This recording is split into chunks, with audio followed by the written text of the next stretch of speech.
The project that we're going to do today is a wax resist. And as you can see, I've got my picture drawn out. What I'm going to do is I'm going to take some crayons and I'm going to go ahead and start tracing over my picture with crayon. Okay, I've already started with my flower. And if you want, you can do this several different ways. You know what? I'm going to start this down. You can trace over each part of your drawing with a different color. If I wanted to, I could do the veins of the leaf with a darker green. Or if you don't want to do each part with a different color, you could do it all one. Okay, so you use one color for the entire thing to trace over. Or you could do it so that your picture is all outlined in black. Okay, either way is fine. Once you get done outlining everything with crayon, and we're going to press a little bit harder with the crayon. We don't want to do it super hard, but we want to press hard enough that you can really see and feel the crayon on the paper. Okay, when you're done with that, you can do this several different ways.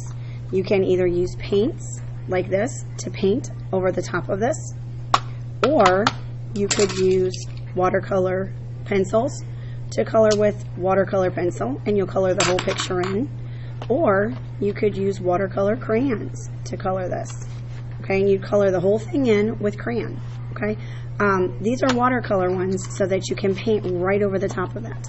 Okay, for example, I have my picture and I've colored it all in with the watercolor crayons. Okay, I've colored the entire thing. I've taken my time, used my best craftsmanship to color, because if you run out of the lines with this, your colors are going to mix. Okay, so I wanted to make sure the purple stayed in this space and the hot pink or fuchsia stayed in this space. Okay, now I can take my water, just plain old water, that's all this is, and a paintbrush. I can take that and I can go ahead and really quickly I can color in this dot. Okay, and I can color in this dot. And what that's going to do is it's going to give me paint. That watercolor crayon turns to paint. I could do the same thing with, let's say, a petal.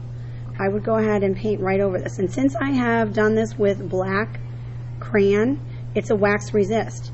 That crayon is going to stay there. It's not going to be affected by the water. It's not going to turn to paint because it's a wax resist. The paint isn't going to stick where the crayon is.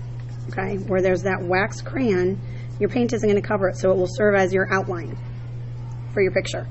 Okay, so this is the same thing as watercolor pencil.